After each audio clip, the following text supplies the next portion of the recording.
Muy buenas, ¿qué tal? Tenía que estar grabando el ensayo de arte y tecnología, arte, robótica, historia del coleccionismo, unos videoensayos que me he trabajado bastante y que son los que le dan cierto sentido a este proyecto así artístico que le doy al canal y que no he podido hacer porque he caído.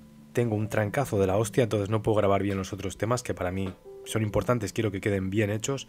Entonces he decidido tocar un artista que me lleva persiguiendo mucho tiempo, que es Ansel Kiefer. Me gusta mucho desde hace tiempo, quizá ahora no tanto, pero últimamente, desde una conversación con Rayitox, que hablábamos ahí todo envidiosos de su gran taller, hasta comentarios de la gente que en los vídeos de Kippenberger o de Max Beckmann, que por cierto complementan muy bien el contexto de hoy, pues me pedíais que tratase a este artista, que es muy conocido, tiene muchísimo nombre y bueno, yo creo que tocaba.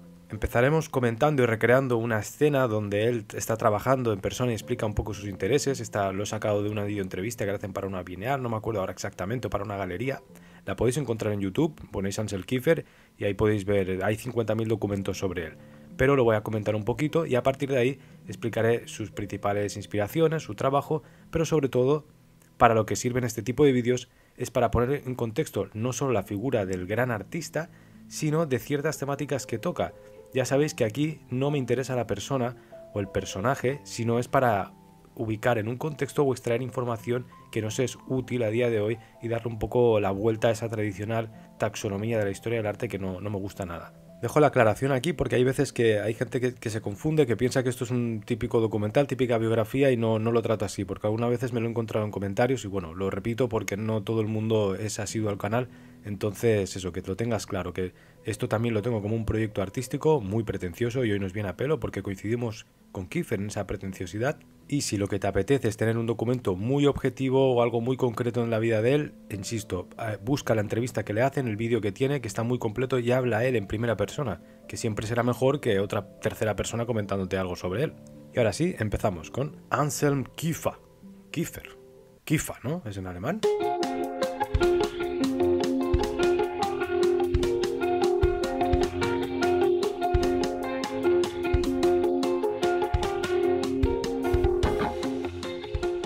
Bien, pues vamos a analizar un poquito los detalles de la escena donde él se introduce pintando, trabajando directamente en el taller, porque luego nos servirán para juntar con las explicaciones o los datos que tenemos sobre las temáticas, la forma de afrontar el lienzo, su propia carrera entera y esa serie de detalles. Esto, claro, lo comento, la gracia es porque hay detalles que pues, podemos ver en el vídeo a primera vista y que se nos van a pasar por alto, pero comentándolos tienen mucho sentido.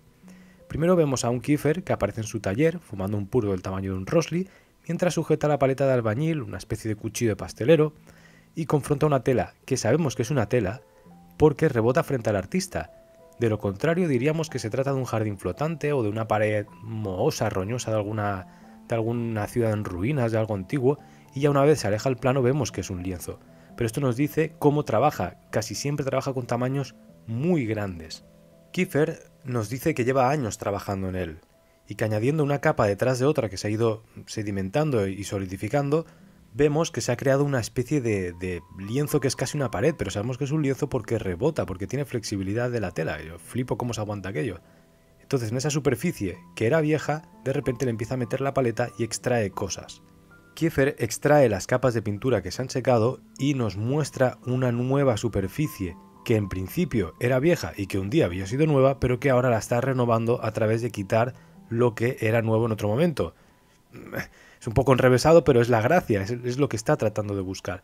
Esta técnica, que él la lleva un poco al extremo, es algo muy habitual en la pintura, no solo contemporánea, sino que antiguamente también, cuando tú no estás satisfecho con un cuadro, pintabas encima, o incluso forma parte ya del proceso técnico habitual de la gente que ya pues en el siglo XX ha explorado nuevas técnicas, y borrar lo que se ha pintado forma parte del propio proceso o incluso es una técnica, porque cuando tú pintas encima de otro color se altera la tonalidad, se crean unas texturas, y anular el trabajo en el lienzo también es decir o decidir cuándo vas a parar. Y eso es pintar. Pintar, tanto si eres una persona que pinta abstracto o que pinta extremadamente figurativo, de la academia de no sé qué, relames y relames, hay un momento en el cual tienes que decidir parar el lienzo, el cuadro, el proceso, y eso es una decisión pues que toda la gente que se dedica a la creatividad sabe que es muy importante y muy difícil de tomar. De modo que lo que estamos viendo mientras Kiefer pinta es construir, demoler, reconstruir, volver a destruir, volver a construir. Kiefer nos está contando que así es el cosmos. Él lo dice en el propio vídeo, va explicando mientras genera este proceso, que para él la vida consiste en eso, en un proceso de demolición y de reconstrucción. ¿Quién empezó todo este juego? No lo sabemos. No sabemos por qué estamos aquí. No sabemos a dónde vamos. Es bastante desesperante, nos dice, porque al final tenemos el intelecto para poder averiguarlo o para poder explorar estas temáticas existenciales, pero no podemos llegar jamás a una respuesta. Estas preocupaciones de tipo ontológico que tanto acucian a Kiefer van a ser la temática principal de su obra. A veces veremos luego que se mezcla el asunto histórico, todo, pero en realidad, en el fondo, Kiefer busca siempre esto. Pero esto mejor lo comentamos al final, donde también daré mi opinión al respecto de este pintor, así que ahora vamos a seguir explorando su trabajo. Kiefer en el vídeo continúa destruyendo la superficie de su lienzo. La tela al final es incapaz de soportar el peso del yeso, de la materia, porque le mete de todo. O sea, es que aquí podríamos hacer una lista infinita. Todas esas capas de pintura y de cosas late como una especie ahí de bicho, de alien, de un tiránido de enjambre. Esto es algo que es muy, muy curioso porque es lo que le da ese sentido de pintor a Kiefer. Está usando un montón de cosas que un restaurador lo ve y le coge un infarto. Pero es como si nos quisiera decir, voluntaria o involuntariamente, que mientras todo eso suceda en un lienzo, ¿no?, sigue siendo pintura tradicional en el fondo. Esto también es muy gracioso, a mí me ha hecho mucha gracia siempre porque es como es.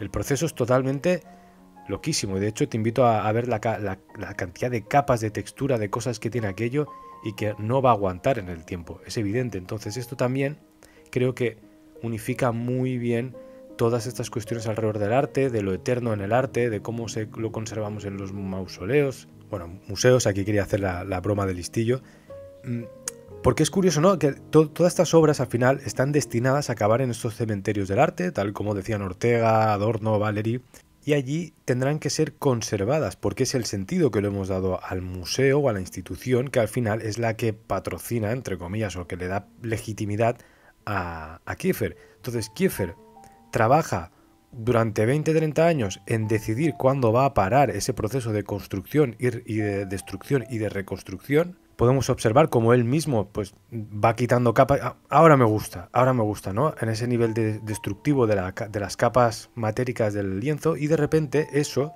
va a pasar a un sitio donde debe conservarse en la medida de lo posible ese momento crucial en el cual él decidió parar. Claro, esto... Yo no, insisto, yo hablo de esto sin saber si realmente él es consciente de estas cuestiones que hay de fondo, yo creo que sí, o no, y surgen ya directamente de la propia dinámica de la relación entre el proceso del artista, su intención, y luego cómo funcionan los museos y toda esta cosa del arte oficial, de conservar, de hacer el arte eterno, esta serie de mentalidades que vienen mucho del siglo XVIII, ¿no? Si te interesa este tema, hay un vídeo que se llama El Museo Zombie, que lo analizamos en profundidad con muchos datos. Entonces aquí lo dejo también. El caso es que aquí se junta una especie de fantasía de poder divino del artista jugando a ser un dios del cosmos, porque son los temas que le interesan a Kiefer de fondo, y el de la persona que está restaurando en el museo, que tiene que conservar esa obra eternamente justo en ese punto donde el artista decidió parar. Pero claro, no hablamos de retocar unas capitas de pintura muy finas para que se conserve un aspecto estético, sino que hay un fondo conceptual muy grande. Y es que en este caso el restaurador tiene una función mucho más artística, porque el propio proceso creativo de Kiefer obliga a que el restaurador conserve, no destruya. Pero en cierta manera, si tiene que reconstruir, va a estar haciendo exactamente lo mismo que estaba haciendo Kiefer, pero sin esa legitimidad de fantasía de poder divina, donde el artista es quien tiene al fin y al cabo la última palabra sobre esa materia que representa al cosmos o al universo entero. Este es un tema que daría para 5 vídeos, yo creo, pero luego lo tocaré un poquito mejor, pero ahí está también. Total, que en el mismo vídeo de presentación que ya acabamos de comentarlo, pues lo que va cayendo de un lienzo, porque vemos que va sobrando materia, él va rascando, imagínate a un albañil que está rascando una pared para poner una rachola nueva, bueno, pues la está sacando y de repente van cayendo virutas, materia, que lleva ahí 20 años, como él ha dicho, y eso lo va recogiendo un lacayo que hay por ahí en el fondo, que es muy curioso, ¿no? Porque él sale ahí como, sí, con el purito en la mano, y de fondo sale un pobre lacayito arrodillado recogiendo la mierda que va soltando el otro. Esa mierda se deposita en contenedores, se clasifica bien y él le pone unas etiquetas que pone Kiefer dice que no lo toques, ¿no? Como ahora lo que ha recogido el lacayo se pone en unas cajitas y ahora no lo toques que esto lo voy a necesitar. ¿Por qué? Porque esos fragmentos luego irán a parar de nuevo en otra pintura. En otro de esos grandes lienzos monumentales reutilizará para reconstruir la materia que había destruido de ese lienzo anterior que estábamos viendo en un primer plano. De modo que él mismo explica, utilizando el paralelismo de una estrella, de una supernova que explota en el universo y cuya materia es recompuesta para hacer nuevos planetas, estará haciendo esta metáfora en su propio taller. Todos los lienzos de su taller estarán unidos por una misma materia prima, una especie de cosmos que se va reorganizando, reestructurando, pero que cuando se vuelve a destruir ya no es el mismo porque se ha juntado, se ha fusionado, se ha convertido en algo nuevo. Bien. Pues con esta introducción, donde podemos observar al artista o explicar el proceso de cómo trabaja el artista en su propio taller y algunas de sus reflexiones así más superficiales, se puede entender muy bien cómo es el proceso interno, la estructura, el esqueleto de toda la obra y el cuerpo artístico de Kiefer. Pero la gracia es ir un poco más allá, ¿no? Y entender mucho mejor qué hay detrás de todo esto, cómo se configura el mito de este artista y otras temáticas que van un poco más allá de simplemente el proceso de reconstrucción y las reflexiones ontológicas. Entre las carretillas y cajones de cositas que él va y los residuos de lienzos podemos encontrar hasta un subfusil, yo qué sé, paja, tierra, hay de todo, ¿no? Y no tienes que imaginar que solo es gesso, pigmento y cosas así de métodos tradicionales, sino que le mete literalmente de todo. O sea, a veces a mí estéticamente los cuadros de Kiefer me recuerdan mucho, esto no es igual, es una fumada, pero a la película de Tetsuo, El hombre de hierro, ¿no? Hay ciertos frames, cierta estética de fondo que me recuerda muchísimo y es que al final, sin que tenga nada que ver, insisto, Kiefer representa muy bien esta idea de arquetipo de artista posmoderno. Y veamos, a ver, ¿quién es Kiefer?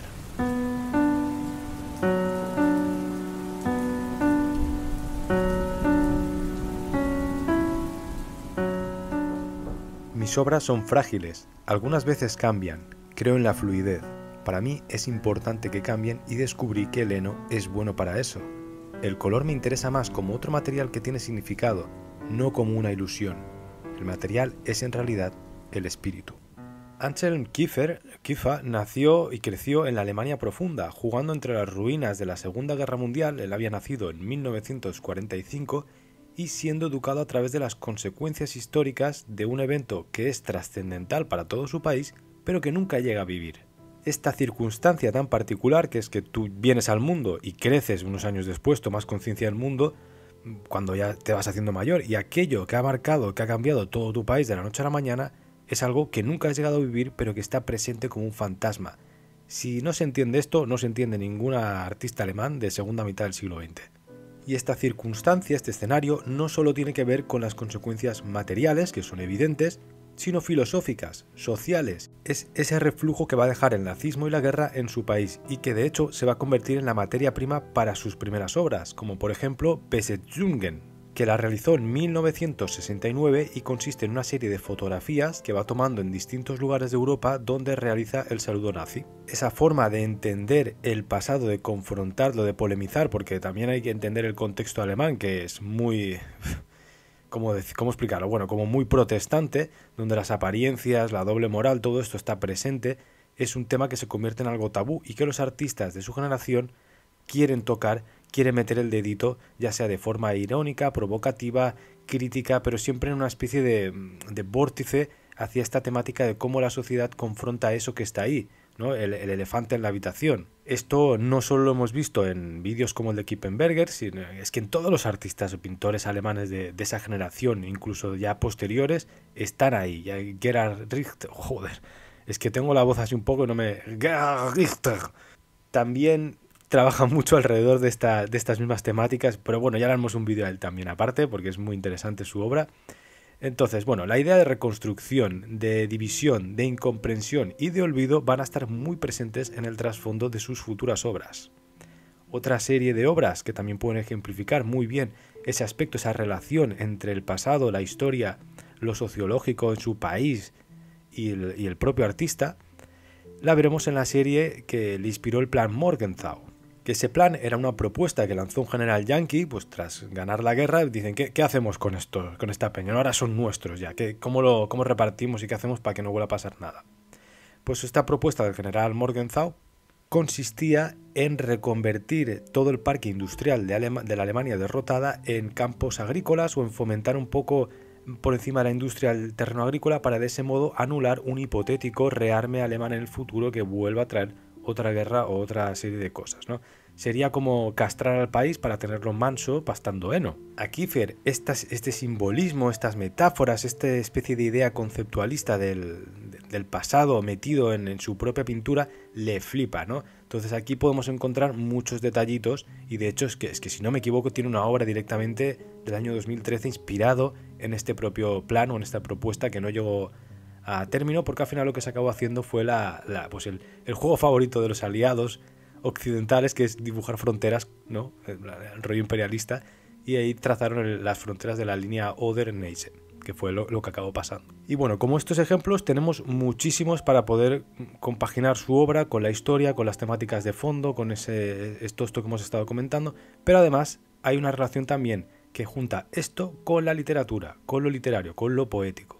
Y si no queda claro en algunas de sus obras donde directamente hay texto, y lo podemos ver, es muy explícito, tenemos la reconocida influencia de muchas de sus obras que están dedicadas a Paul Celan, uno de los escritores, de los poetas más importantes de ese contexto de posguerra, que era rumano, pero era judío y escribía en alemán. Bueno, a quien le interese es crucial. Y que tiene la característica especial de que sobrevivió a un campo de concentración nazi. Y bueno, en definitiva, además de ser un poeta muy importante para entender la poesía y la literatura alemana de ese periodo, influenció muchísimo a Kiefer. Tiene obras directamente dedicadas a él y luego tiene obras inspiradas de forma indirecta en sus poemas. Por ejemplo, en Fuga de Muerte, que dice así, voy a leer un fragmento porque es muy largo el poema y así entendemos un poquito de dónde sale luego ciertos títulos de las obras de Kiefer. Negra noche del alba, la bebemos por la tarde, la bebemos al mediodía y en la mañana la bebemos de noche. Bebemos y bebemos. Cavamos una tumba en los aires donde no hay opresión. Un hombre habita en la casa. Juega con las serpientes. Escribe. Escribe cuando oscurece Alemania tu pelo dorado, Marguerite. Escribe eso y sale frente a la casa y brillan las estrellas. Silba a sus perros, silba a sus judíos. Cabe en una tumba en la tierra, nos ordena. Vamos, toquen para el baile. Negra leche del alba, te bebemos de noche. Esto en alemán tendría más sentido porque la poesía traducirla a veces es imposible, es absurdo. Y bueno, por eso la lengua alemana también ha dado mucho pie a tanta filosofía y bueno, esto sería otro debate, pero que más o menos, ¿no?, en la traducción se entiende un poco cómo también Kiefer se inspira mucho en esa especie de simbolismo metafórico que se trabaja aquí, de conceptos que tienen que ver también con la identidad, el lugar, el arraigo, con el conflicto, con la materialidad de la tierra, las estrellas, ¿no? Hay un montón de cositas aquí en un poema tan corto que tienen que ver, que explican casi toda la obra de Kiefer. Pero es que además Kiefer tiene obras que se llaman directamente Margaret, en alemán, Margarita, que es una obra de 1981 y también otras obras sucesivas que directamente pues están dedicadas, ¿no?, en el título al poeta rumano. Y en cada una de estas obras Kiefer le incorpora una simbología relacionada con el texto, a los objetos que pega allí. Ya hemos explicado al principio cómo trabaja Kiefer, de modo que si en un poema pone tierra, pone una trenza amarilla, pone, yo qué sé, estrellas y pone una botella de alcohol, este tipo de cosas no es que sea así, pero para entenderlo más explícitamente en relación al poema que hemos leído, es lo que él esconde en su forma de trabajar a través de los objetos que pega y que luego destruye. Esto es bastante importante si te gusta este artista porque muchas veces la primera impresión que le puede dar a la gente cuando se cruza un cuadro suyo es que sí, mucha materia, mucho tal, pero al final esto es como un montón de basura ahí pegada o de cosas que no entiendo, y la intención de Kiefer es hacer esa especie de poesía encriptada a través de los objetos, de modo que toda esa aparente basura mezclada y con cosas ya de tonos grises parduzcos tiene un sentido poético, tiene una intención puramente conceptual. Y esta misma obsesión, que es una herencia histórica como temática de fondo, será la que rodeará a todos los expresionistas alemanes de su generación y que tendrán como referente a ¿quién? A Joseph Beuys. mito del arte conceptual de los años 60, 70 alrededores, y que conocerá el propio Kiefer, evidentemente. Si no, de hecho, es que cruzarse con Joseph Beuys en la Academia de Arte de Düsseldorf, donde va a estudiar Kiefer en los 70, es trascendental en su vida. Porque a partir de aquí, su forma de trabajar ya va a cobrar esa forma y esa identidad por la cual se le conoce mundialmente y que al final viene por directrices de su maestro, de Beuys, que es el que le dice que pinte en grande, básicamente también, y el que le incita a seguir con esos juegos metafóricos entre la materia, lo poético, la palabra, el concepto y definitivamente el lienzo. También debemos entender que en este contexto, cuando hablamos de expresionismo, en Alemania especialmente, no hay que encasillarlo. Esto es un error que se suele cometer también cuando se dice neoexpresionismo, expresionismo alemán tal, yo qué sé, el jinete azul, todos estos movimientos que típicos de la taxonomía de la historia del arte no ayudan a entender el contexto alemán respecto al arte y la pintura, porque el expresionismo nunca se dejó de hacer en todo el siglo XX en Alemania. Otra cosa es que se haya puesto el foco o no, pero es una corriente que no ha dejado de ser la misma, y así hay que entenderla. Y de hecho es un expresionismo muy particular porque incluso artistas puramente conceptuales como Joseph Beuys son igual o trabajan de la misma forma que otros que son considerados puramente pintores. Entonces esto también es muy característico y bueno, si a alguien le interesa profundizar más, tanto en el vídeo de Max Beckmann como de Martin Kippenberger lo explico mucho mejor. Y de hecho esta característica se ve muy bien en un artista como Kiefer porque normalmente se le asocia directamente a la pintura. Se le cita como una especie de heredero de Baselis, de Immendorf, de un poco de estas corrientes coetáneas a su tiempo, pero en el fondo la pintura está supeditada a lo conceptual en Kiefer. Y por eso, al mismo tiempo, en épocas paralelas, tenemos lienzos muy claros, escenas figurativas que son puramente representativas y de repente obras que son pues claramente abstractas o que en lugar de construir un lienzo figurativo o expresionista, tienen más relación con el collage, la fotografía o técnicas muy posmodernas. También al mismo tiempo tenemos el uso puramente de la fotografía para documentar una performance o la instalación con unas esculturas, una serie de obras que no hay una genealogía que explica cómo claramente no, y de aquí pasa a lo otro porque ahora, sino que todo sucede al mismo tiempo. ¿Por qué? Porque para Kiefer, al final, el lienzo es el último residuo que le da una identidad. Él es un artista conceptual en el fondo, una especie de heredero de Beuys y de esta generación de artistas conceptuales que dan a entender que, bueno, que esa performance queda en un segundo plano y regresan un poco a la pintura, que es algo que ya en Alemania estaba muy presente. Por otra parte, ahora que ya hemos entendido de dónde viene un poco todo, acabamos observando que las obras de Kiefer son un poco oscuritas, así como tenebrosas, ¿no? Y con una paleta muy limitada y tonos siempre, pues eso, parduzcos, negros o grisáceos. Esto veremos por qué es también. Pero me gustaría comentar un poquito esta característica. Y es que, viniendo del vídeo que veníamos anterior de Leon Spiliaert, donde habíamos comentado muy en profundidad esta temática de los artistas que no pueden compaginar el mercado o que son un poco más oscuros y quedan un poco al margen porque el arte siempre contiene un elemento estético que a veces busca ser decorativo, ¿no? Especialmente en el contexto de Spiliaert es más notorio porque posteriormente, ya con la apertura del arte postmoderno, se trabaja mucho con ideas y no importa tanto el fin estético, si es bonito o no, si es un florero. Y bueno, de hecho, Kiefer tiene floreros en blanco y negro, unos girasoles muy guapos, que pues son muy estéticos, al mismo tiempo que tiene obras que son muy tenebrosas. Pero creo que la característica tenebrosa o el rollito dark de Kiefer es un poco más tramposo que lo que explicábamos en Spiliaert, porque al final juega con ese limbo estético, con lo abstracto y lo formal, que es amado por los museos institucionales de la época de esplendor de Kiefer, los años 80, 90, y donde el arte oficial europeo quiere ver a alemanes fustigándose por su herencia nazi o haciendo bromas, dobles juegos, críticas pero que a la vez son provocativas con este tópico de marras. Ya estamos en un contexto posmoderno que ya no entiende esa especie de oscuridad o de tenebrismo romántico que coge el gótico y que le da una especie de existencialismo profundo e individual, sino que en Kiefer ya tiene casi hasta un aspecto un poco meta-irónico. No sabría cómo explicarlo bien, pero bueno, que quede constancia por aquí las diferenciaciones de una oscuridad a la otra. Y otra cosa que no tiene nada que ver, esto es un paréntesis pequeñito, buscando ciertas fechas, ciertas obras de Kiefer, para documentar un poco el vídeo, me he encontrado con dos tumores de la historia del arte que me dan mucha rabia y que a veces me olvido de comentar. Y es cómo se ejecutan las biografías, ¿no?, de los artistas en el arte oficial. Y es que hay dos versiones, ¿no? Ya la conclusión a la que llego está la biografía pedigrí, que sería la primera parte, donde se toma al artista como un perro de marca, de gran raza, y se desglosa las expos importantes a través de cada año, ¿no? Como si las expos de institucionales, de postín, de grandes galerías con nombres rimbombantes que resuenen desde el pasado.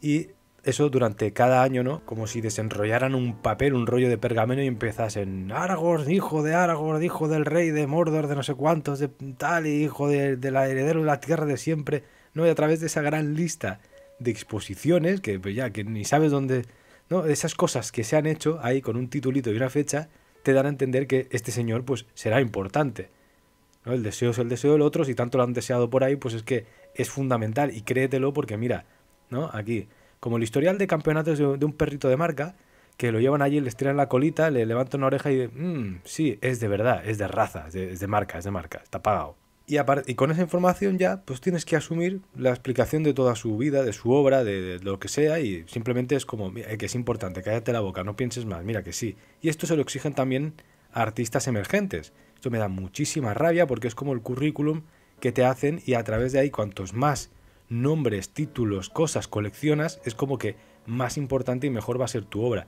Esta manera de entender el arte no solo me parece ridícula a día de hoy, sino que es absurda y va a dejar de tener sentido. Este es el 9 de cada 10 dentistas recomiendan este blanqueador radioactivo, ¿no? Versión arte. Y no sé, o sea, lo quería dejar aquí porque es que me avergüenza a veces que el mundo del arte todavía funcione con este tipo de información.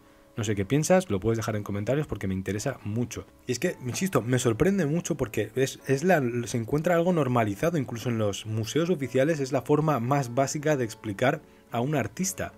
Y es como, o sea, es que si te paras a pensarlo en frío, es súper hetero básico, ¿no crees? Porque es como, hola, me llamo John o Anselmo, mira, son 25 centímetros, chao. Es un poco así, yo flipo, de verdad. Bueno, luego está la otra versión, que sería el biopic. Yo lo llamo la película de Hollywood. Y es una forma de hacer historiografía del arte donde cogen al personaje, al artista, lo ponen como protagonista de una peli donde pues es una mezcla de La tumba de las luciérnagas, que ha nacido en la Alemania nazi, con Huckleberry Finn y unas gotitas de Van Gogh o de algún otro genio bohemio o romántico. Eliges tú la versión que más te guste de genio y me monto la peli. Entonces le trazo ahí una biografía que, insisto, ya el arte ya da igual, lo que importa aquí es el personaje que se ha construido, alguien con complejo de novelista, se pone a escribir ahí, se fuma un par de Super Silver Haze y cuando llega el momento de escribir de la obra te cuentan que ese fondo negro es el recuerdo que el artista tenía de su tía la fontanera del tercero, que le dio su primer pincel justo antes de que un nazi lo matara con un rifle, y el crío se escapó de otros 5 nazis cuando tenía 2 años, él solito, ¿no?, entre los escombros, y después la casa fue bombardeada justo antes de nacer y ahora es esa persona ahí, de repente te aparece en primer plano y es el gran artista que pinta, ¿no? Y ahí se explica todo y todo tiene un sentido redondo y tú pues, es un gran artista, mira todo esto. Y de hecho esto último no es broma, ¿eh? Se cita, ¿no? Como nace en un hospital justo cuando su casa es bombardeada por...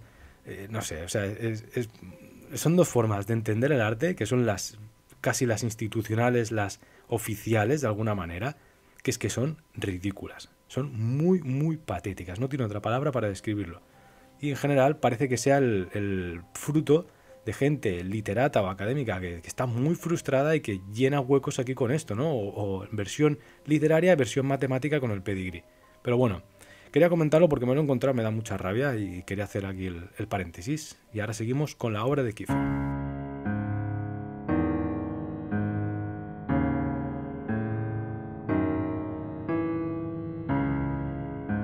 A ver, en el fondo ya hemos hablado de sus obras, creo que queda bastante explicado, pero, pues, por recapitular un poco, juega con el misterio, con lo conceptual, lo abstracto y lo figurativo al mismo tiempo.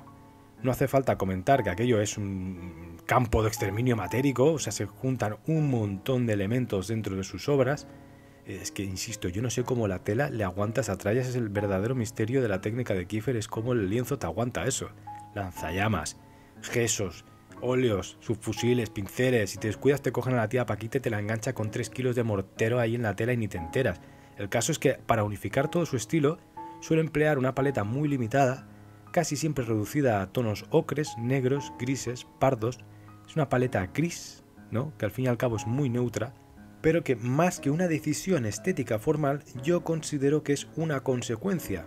Es decir, que es el fruto de lo que él tiene intención, no es algo que tenga intención per se. Porque al final Anselm lo que está metiendo cosas encima, que es lo que le interesa, pero no le interesa el apartado técnico pictórico de los instrumentos, ¿no? Sino que es lo que simboliza cada objeto, el motivo por el cual acabará ahí. Y claro, si tú metes pues basura, tierra, madera, paja, heno, caca de pollo, de vaca, de alien, fuego, cenizas, plomo, cemento, cosas recicladas, restos de otros lienzos que has rascado, y lo mezclas todo, pues que aquello parece el menú de un borracho que llega a casa a las 6 de la madrugada, pues aquello cuando lo mezclas, al final te nace un color que es naturalmente pardoso, terroso, grisáceo, porque es que es eso, prueba tú ahora mismo a coger todos los colores de tu paleta y pintas, mézclalos y ¿qué te va a salir? Pues un tono caca ahí, cochinito, que no puede estar ni saturado ni definido, sino que tiene que ser una mezcolanza que va a tender a esos tonos con los materiales que se emplean. Entonces yo creo que su paleta es una consecuencia de cómo él trabaja. Y esto, lejos de ser una anécdota, sería una explicación muy racional y que tiene mucho sentido y mucha coherencia con la manera en la cual él afronta la pintura, que no es como pintura tradicional, por muy expresiva que sea. Y esta es la gracia de un artista como Kiefer. Y por otra parte, ya dejamos un poco la parte técnica o formal, en el pensamiento, en lo ideológico, Kiefer es de los míos. Le gusta ir de enterado, de sabidillo, ¿no? Son como filósofos frustrados ahí que consideran que en el arte hay un campo de juego de terreno de las ideas que no tiene ninguna responsabilidad con pues, la doxografía o la historiografía tradicional, los grandes nombres, pero que también puede ir más allá del simple oficio de técnico de lo que es la pintura. La pintura al final es un oficio, es algo técnico con problemas que resolver para dar un resultado final, compositivo, técnico o como quieras llamarlo. Y esa visión pretenciosa, ¿no? Pues es que de hecho, a ver, le dedica un cuerpo de obras a Heidegger, ahora no recuerdo cuál, y siempre se suelta alguna pajilla así de filosofía barata o cliché por medio para justificar su trabajo, y no lo critico, me encanta, porque yo no puedo criticar una actitud que es la que tengo en cada puñetero vídeo donde recalco que esto no es un vídeo divulgativo, que no sé qué, sino que es una obra de arte porque es un proyecto que tengo con esa intención. Al final es un poco por aquí, por eso me hace gracia, ¿no? Porque cuando lo pienso yo conmigo mismo digo, joder, qué guay tal, y cuando lo veo en artistas como Kiefer, incluso en un contexto que tiene mayor sentido, lo encuentro medio ridículo y me río de mí mismo haciendo esas pretensiones, pero bueno, esa es la gracia.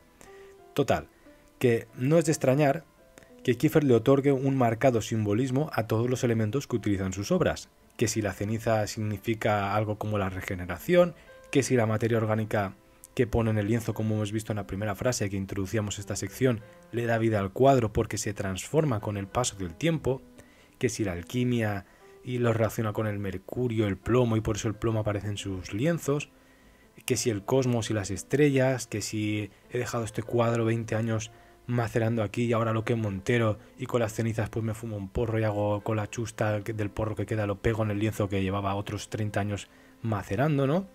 Esto último me lo he inventado, pero podría ser perfectamente. Y pues así suma y sigue, ¿no? Que mi gigantesco taller de multimillonario, que es casi una fábrica industrial ahí de cemento, pues también es una obra de arte.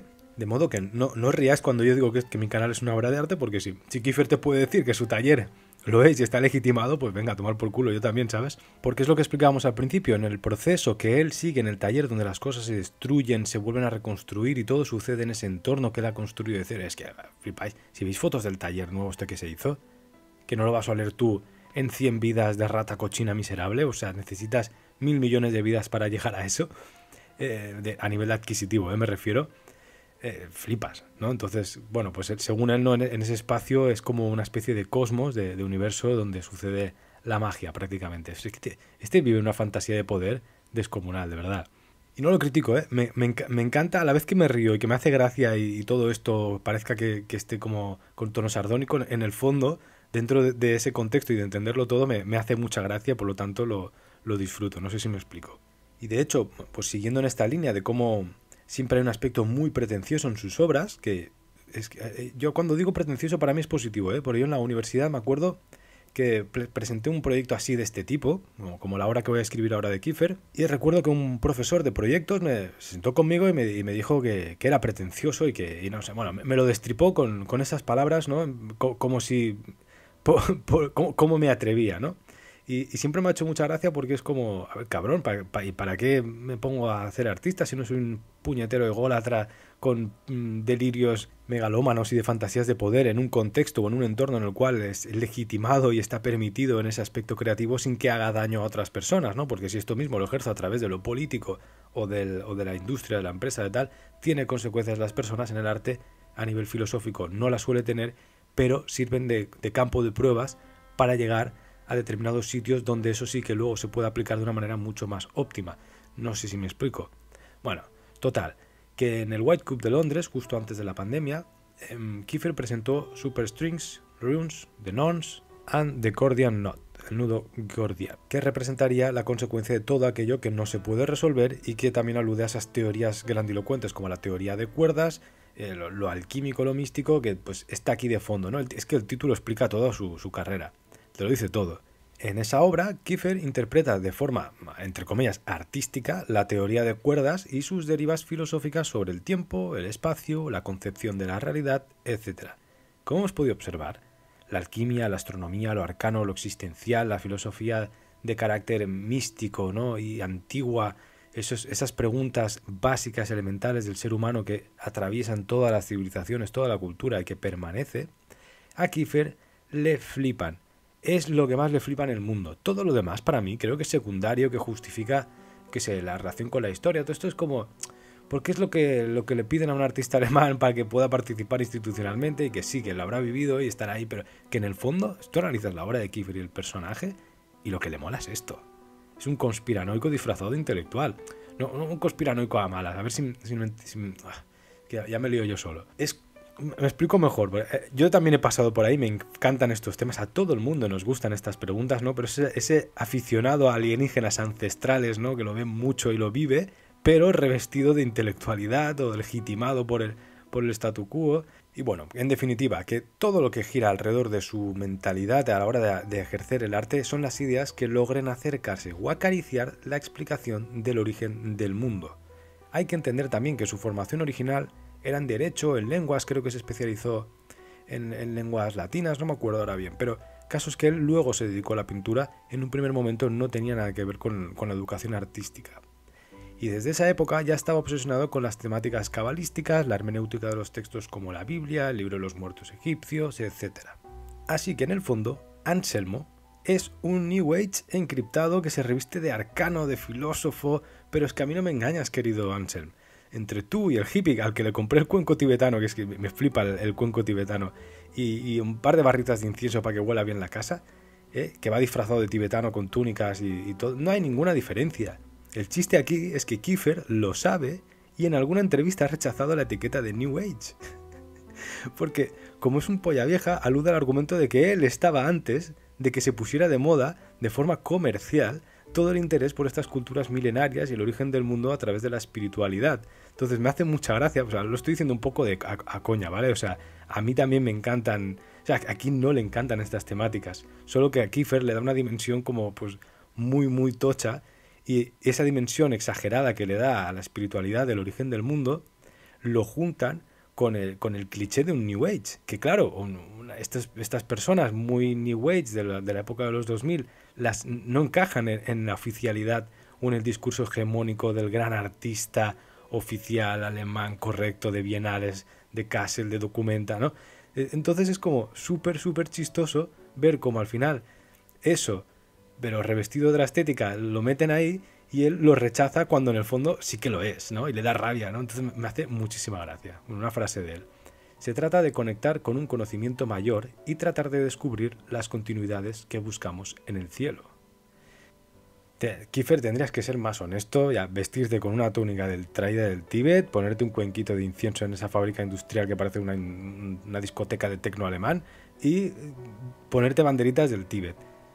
Es que bueno, no quiero que se confunda, en serio, o sea, me estoy riendo porque al final el personaje de Kiefer trata de impregnarse de una especie de seriedad y como anular esas facetas más comerciales multiculturales que han derivado en, pues, en clichés un poco mal vistos por la sociedad y por las élites snobs, y al tratar de disimularlo y no reconocer la esencia, es como cuando yo digo que me mola el fútbol, sigo el Barça, o que juego a los Warhammers, que es otra fantasía de poder descomunal, o que o que cometo un montón de hipocresías, de errores, de contradicciones, pero es que el hecho de reconocerlas está bien, ¿sabes? No hay que revestirse aquí de un gran sabio serio que dice tal para cumplir ese personaje. No sé, y esto es una cosa muy típica del contexto artístico oficialista del siglo pasado, y cuando rascas en Kiefer se sale a la luz y me parece muy irónico, muy gracioso. Aquí sería interesante relacionar a este artista con expresionistas un poco anteriores o coetáneos a él como Baselich o Immendorf, que entre otros tantos nombres, ¿no? Pero como ya los citamos en el vídeo de Kippenberger y voy a hacerle un vídeo a estos artistas que he dicho, como a Richter, pues lo dejaremos para otro momento. Y ya para ir cerrando, hay una característica que me encanta de este artista, y es esa capacidad que ha tenido para surfear el mercado internacional. Pero a la par se ha beneficiado a gas, mejor que nadie, ¿no?, de ese mismo mercado internacional. Y ha mantenido cierta dignidad. Esto es una de las cosas que, por eso lo he dejado para el final, que en Kiefer se ve muy bien. Un conflicto constante en lo que verdaderamente desea y anhela ser y lo que se supone que el artista tiene que ser para ese arte oficial. Me explico, es que esta parte es muy interesante, ¿eh? Yo lo veo muy alemán, me pongo aquí racista, porque no, como son alemanes europeos no pasa nada, podemos ser racistas contra los poderosos, es muy alemán, porque yo recibo todos los inmigrantes, todo muy bien, pero luego yo soy un nazi de cojones en el fondo de mi casa, ¿no? Entonces Kiefer es conocido por trabajar en múltiples formatos, ya lo hemos dicho, de fotografía, instalación, esculturas. Sin embargo, por lo que mundialmente es reconocido es por sus pinturas de gran formato, de muy gran formato y no tan gran formato. Y aquí está la trampa, y es que a veces da la sensación, o se da a entender, o el propio Kiefer da a entender, aquí ya no voy a meter, pero se da a entender de forma muy clara que Kiefer es un artista muy puro porque subvierte al mercado ejecutando obras monumentales, gigantescas, ciclópeas prácticamente, lo podéis observar, de modo que no pueden ser compradas por coleccionistas privados, especuladores y este tipo de mercado del arte sucio y oscuro que, ¿no?, sino que él trabaja solo para los grandes mausoleos, digo museos de postín, ¿no?, del arte, donde se pueden colocar y ubicar y que pueden patrocinar o instalar este tipo de grandes obras que no tienen un destino comercial, sino que solo hablan de la espiritualidad, del humanismo del mundo, de las cosas buenas, intangibles, que no tienen que ver con el mercado, que es malo, que es un conflicto que el arte tiene, que se piensa que trabaja aparte, ¿no?, el arte oficialista, institucional, esa serie de relaciones de epistemologías artísticas que entienden o se dan a entender como algo religioso, etéreo, eclesiástico, donde pues una iglesia puede ser la más barroca del mundo y costar 57 millones de monedas de oro de construir y emplear a 200.000 esclavos, pero en el fondo no pasa nada porque eso va aparte del mundo material y es espiritual y está en el fondo pues algo como comunitario, siempre y cuando sigas este credo, ¿no? Entonces, bueno, esta relación es muy curiosa porque luego Kiefer tiene en subasta, aunque él, porque el mercado secundario de subastas no tiene que ver con el artista en sí mismo, él no va a recibir ese dinero, no estoy diciendo eso, pero sus obras sí que tienen un valor de prácticamente millones, ¿vale? De 3, 4, 1 millón de euros, dólares en el mercado. Entonces, a ver, igual que luego pues puede montar unos talleres, unas performances, una serie de ideas que se pueden llevar a cabo y materializar solo y gracias a el puñetero dinero, que es así. O sea, a mí también me jode que te cagas esta contradicción o esta dialéctica que existe siempre entre lo crematístico y el arte oficial puro que queremos aquí siempre trabajar, y por eso me gusta tanto la idea del canal, porque en parte, aunque yo esté aquí cobrando 4 chavos de la publicidad, me compro unos libros, en el fondo todo lo que hay aquí de ideas flotando no se pueden comprar, sino que están ahí en el aire flotando y quien quiere las coge, y no es la gracia, ¿no? Ni siquiera tienes que comprarte el libro, porque no existe libro, y a través de la palabra, del oral, de la imagen, se puede llegar a comunicar exactamente lo mismo, que esa materialidad física sí que acaba o puede acabar, o es susceptible de acabar, aunque no sea la intención, en una subasta por 4 millones de euros. Así que en el fondo, e insisto, no estoy como acusando a Kiefer de hipócrita, no va por aquí, pero a la hora de verlo, de observarlo como nombre individual propio de este contexto contemporáneo, que trata de ser también muy puro, porque no es lo mismo Art Basel Miami color fucsia que Documenta de Kassel, esta serie de hipocresías institucionales del arte me hacen mucha gracia. Y en el fondo Kiefer no es tan diferente de Damien Hirst o de Jeff Koons. A veces la diferencia, en el fondo, es que uno va disfrazado unos van disfrazados como de gigolos esperpénticos y de rockstars drogotas, y el otro va de santo o monje, ¿no? Pero en el fondo es la misma figura, en el fondo, en el contexto, especialmente desde una mirada contemporánea de la historiografía del arte más actual o más cercano a nosotros.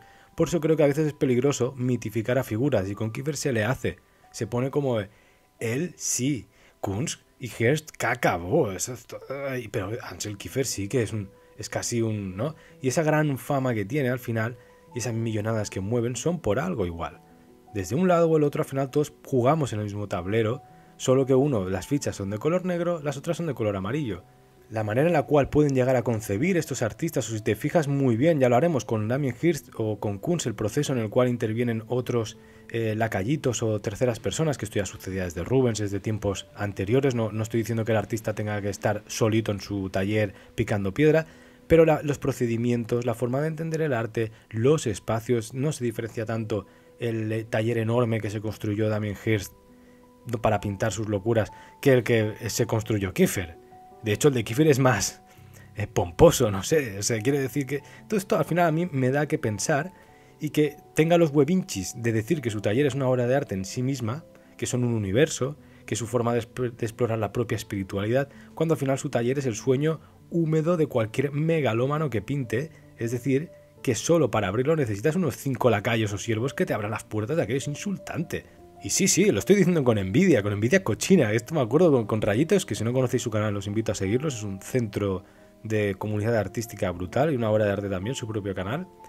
Pues con Rayitos lo comentábamos, ¿no? Hostia, qué rabia, ¿no? Este cabrón, mira el taller ese ahí, lo que podríamos hacer, ¿no? Es como un parque de atracciones para artistas, pero que en el fondo pertenece a una sola firma, ¿no? Ansel Kiefer es la gran firma. Al final es una empresa, es una marca que funciona como tal, pero que su imagen está blanqueadísima, a diferencia de otros grandes nombres de su mismo contexto postmoderno, que quizás son un poco más versión yankee liberada, desatada, y no tan alemana protestante. Y bueno, es una serie de residuos históricos civilizatorios que quedan ahí, que me interesan mucho también de entrever.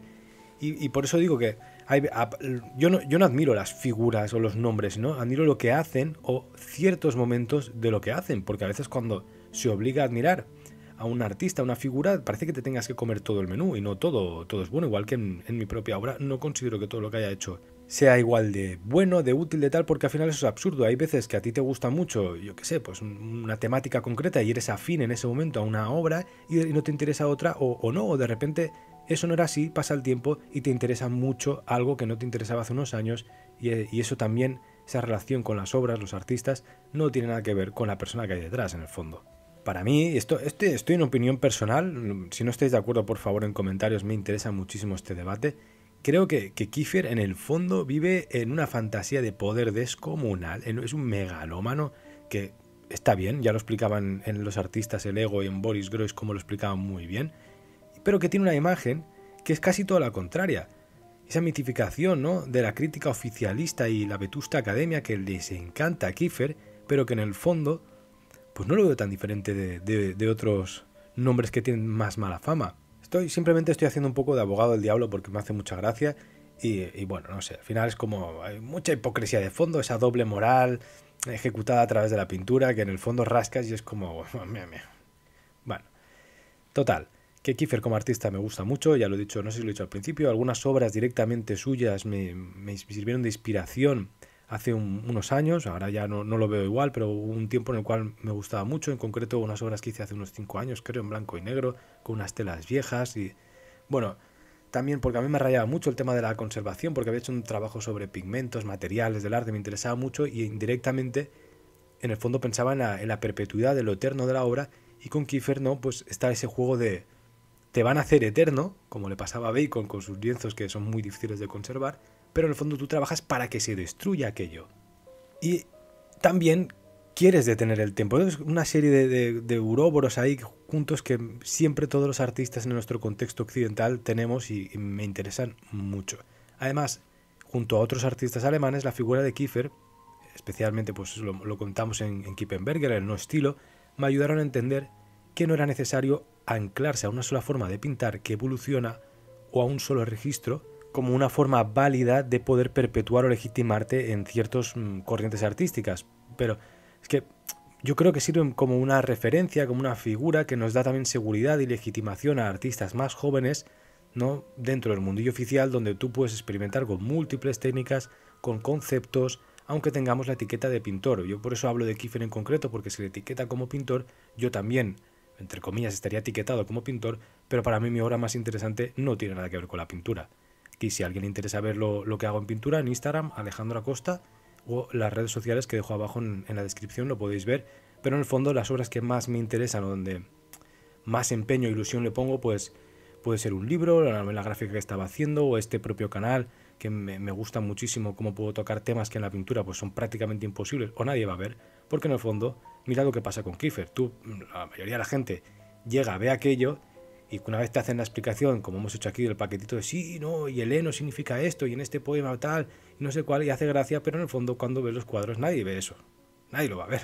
Y hoy en día menos. Sin embargo, los medios artísticos tienen que ver con la comunicación y estas tecnologías fluctúan con el tiempo y en la actualidad, captando la atención mediante lo oral, algo muy sencillo y básico que no necesita ningún objeto, es puramente conceptual, si he logrado captar tu atención durante todo este tiempo, ya sea con un gancho de un artista o con una temática concreta o algo, y atravesamos un discurso, una discusión, aunque parezca que sea unilateral por mi parte, en el fondo tú también recibes y puedes comentar o puedes digerirla, porque cuando tú ves un cuadro tampoco está el artista detrás para decirte, sí, piensas esto, vale, no está, al revés, está idolatrado en un museo con seguridad y con gente ahí que parece que tenga pistolas mirándote mal si alzas la voz.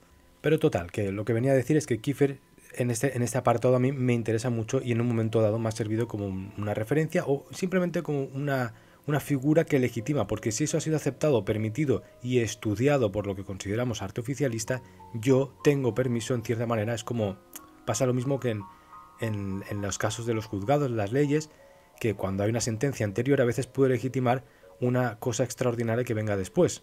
Pues aquí sucede un poco lo mismo y Kiefer para mí es un poco esta figura, aunque hayan cosas que, pues como he comentado y opinado ya, pues no, encuentro un poco hipócritas, contradictorias, ¿no? Y ya para cerrar, también esa visión donde la persona cobra más importancia que la propia obra es muy tóxica y está muy legitimada y yo siempre trato de destruirla. Por eso también hago estos comentarios acerca de Kiefer, porque de esa manera, de Kiefer y de cualquier artista, lo que conseguimos es que al no tener una visión tan personalista podemos coger y admirar las mismas temáticas o cosas que se ven en una obra de arte y fuera del lugar donde sucede la obra de arte y darle la misma dimensión. Esto es muy positivo realmente si te interesa la cultura y el arte, porque si no, simplemente estás supeditado a que te caiga del cielo un nombre determinado para tratar esas cosas. De esta manera, si por ejemplo, yo qué sé, los complejos industriales del gigantes del sur de Cataluña, de la zona de Tarragona, donde vivo yo, que tengo un montón de fábricas industriales que son ciclópeas, pues la sensación que yo tengo cuando salgo de la estación y me recibe una gigantesca chimenea en mi pueblo que escupe ahí humo a gas, que hace un ruido infernal como un zumbido de una nave espacial, lleno de tuberías oxidadas ahí con humo tóxico que están atravesadas por tubitos, cables y que como objeto impresiona nada más salir por una puerta y comerte eso en la cara, que es donde tú vives. Entonces esa sensación tiene la misma dimensión que cuando he visto un lienzo de Kiefer.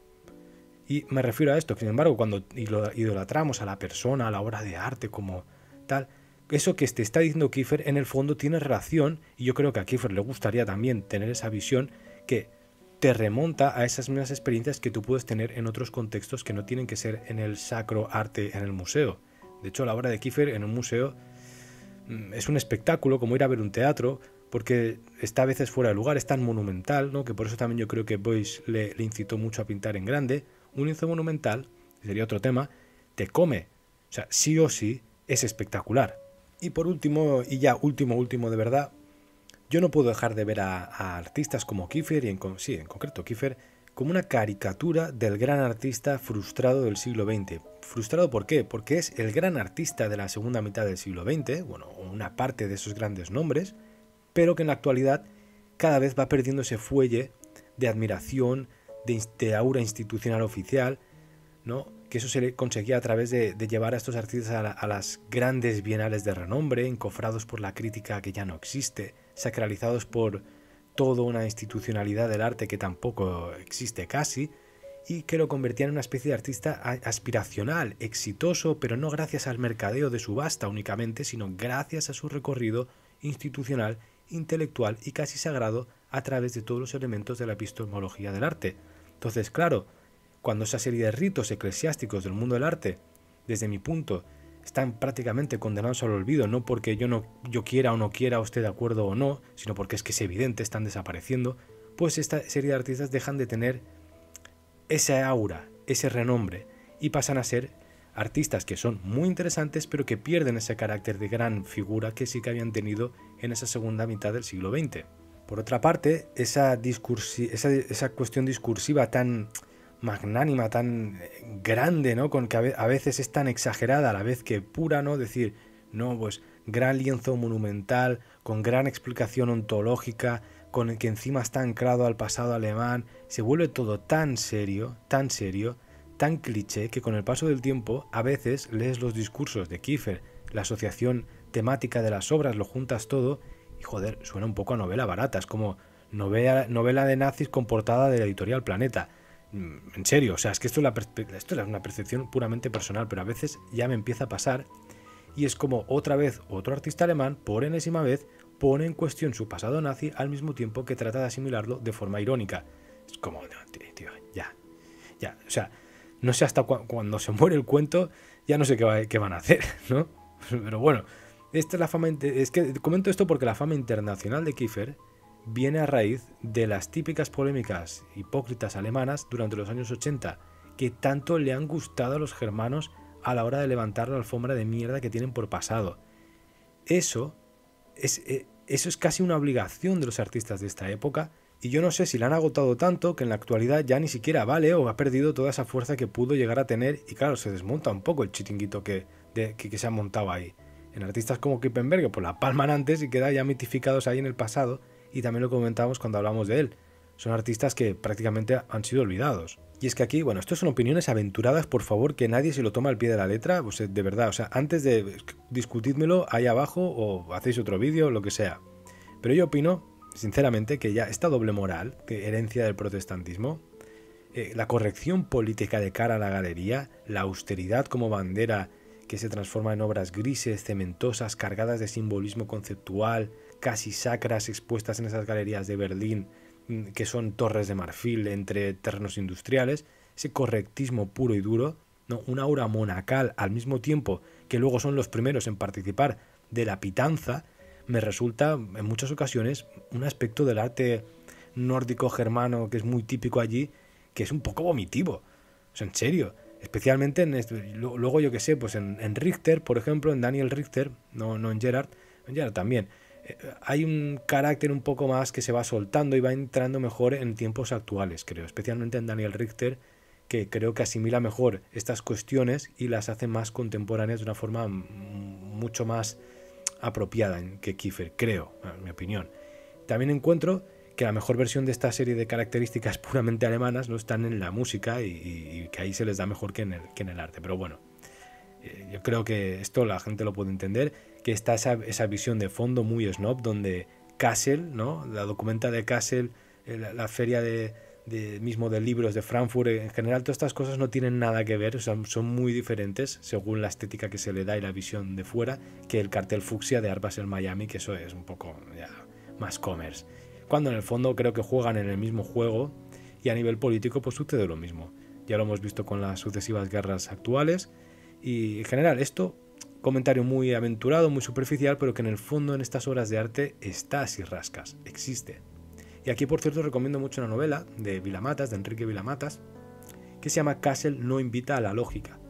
Y que bueno, si a alguien le gusta la literatura pues vendría al pelo. Bueno, total.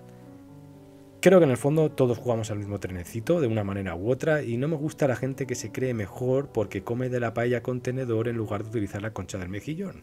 Y ahora ya dejamos de hablar del bueno de Ansel Kiefer, espero que la hayas disfrutado, que si conocías su obra, que seguro que sí, pues la entiendas mucho mejor o que también a partir de entenderla y de comentarla pues se abran más cuestiones o que se genere un debate, que es lo interesante.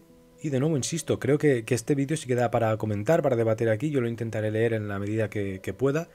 Y también, pues si no, pues le puedes dar un like y ayudas bastante. Y pensar que al principio decía que como estaba enfermo no quería hacer uno de esos ensayos que tenía preparados, ¿no? Entonces me he improvisado aquí un poco con Kiefer estas cosas que pensaba que de nuevo durarían 20 minutos y así y no, creo que esto es mucho más largo de lo que pensaba.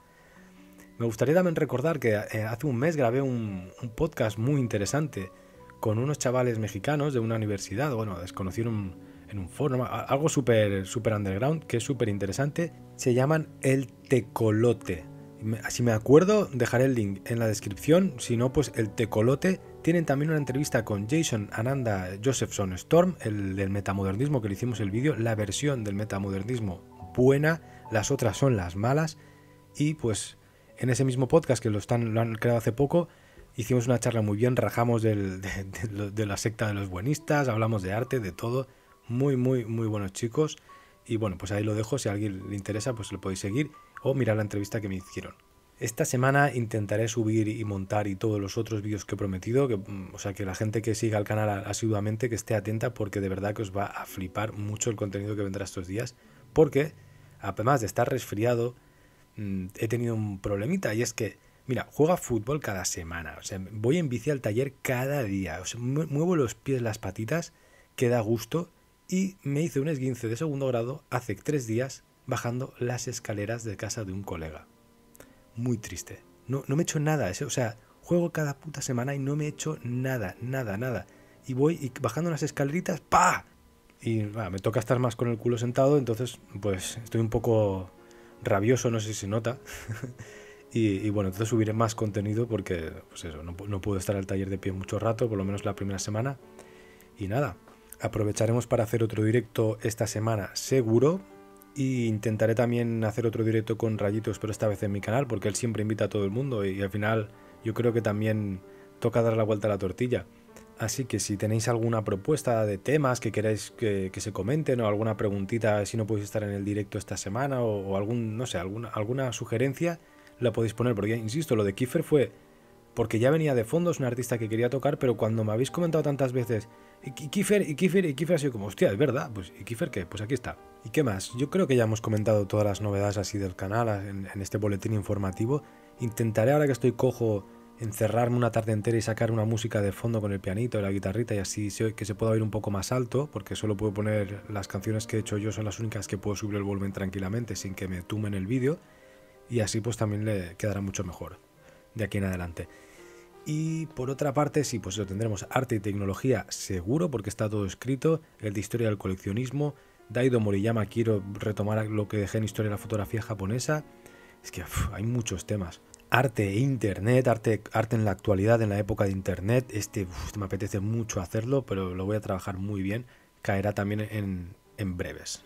Esas cuestiones de cómo el arte se camufla entre internet y se ha disuelto y ya no depende de esa oficialidad de la que comentábamos hoy precisamente a través de Kiefer, y que de verdad esos temas que son los importantes de verdad. Y no me olvido de los frikis del canal, que prometí una vez una historia de Games Workshop o de Warhammer, no me acuerdo si creo que en un vídeo lo prometí, alguien me lo recuerda en todos los vídeos, y lo haré. Lo que pasa es que claro, lo dejo un poco más de fondo porque no es un tema tan principal, es más anecdótico, más de carácter más lúdico, personal, pero que en el fondo pues también quería relacionarlo con los escultores de miniaturas, la visión de la escultura en relación al arte público, cómo está supeditada al final por pues la propia materialidad de la obra y el poder llevarla a cabo versus esa misma faceta de depender de una industria, que es la de las miniaturas, que también es escultura. Bueno, no sé. Todos estos temas me apetecía relacionarlos, pero ya veré cómo lo abordo. Porque precisamente hoy no lo he comentado, no era donde me quería centrar, pero el tema de llevar a cabo ciertos tipos de obras, especialmente en la escultura o de gran formato monumental, exigen una relación con lo oficial, lo institucional, lo público, o a veces con lo privado, porque no es como pintar un cuaderno de dibujos o un lienzo que lo puedes llegar a hacer en tu casa, sino que aquello exige ya algo industrial, ¿no? Hacer una escultura, depende de qué tamaño sea, es casi más un asunto de ingenieros que ya no de artistas, ¿no? Y lo mismo al revés, incluso en las miniaturas sucede en un proceso inverso, pero que tiene que ver también con esa misma industria para poderse llevar a cabo. Y bueno, no sé, es un tema muy interesante, especialmente en la antigua. Aquí recomiendo mucho una entrevista que le hicieron a Juan Díaz, un escultor de miniaturas, y contraponerlo con una entrevista, por ejemplo, a Jaume Plensa, que es como, son dos mundos opuestos, dos versiones de una misma profesión, que no tienen nada que ver, pero al mismo tiempo te das cuenta que sí, y ambos vienen de educación artística, ambos estudiaron Bellas Artes. Bueno, en concreto Juan Díaz, Plensa no lo sé, pero ya viene del mundo del arte oficial. Y bueno, ya está. No, es que aquí estoy montando un directo y no tenía que serlo. Esto es el vídeo de Ansel Kiefer. Espero que lo hayas disfrutado, que sepas poner en contexto las opiniones que he puesto. Hay cosas que a veces, ciertos datos, ciertas obras, si te interesa mucho el artista, revísalas o mira los comentarios porque me puedo equivocar en alguna fecha, en algún tema, alguna anécdota. Y a veces hay gente que en comentarios pues lo corrige o yo mismo en la descripción lo apunto y bueno, pues ahí está. Muchas gracias, has llegado hasta aquí. Nos vemos en el siguiente vídeo.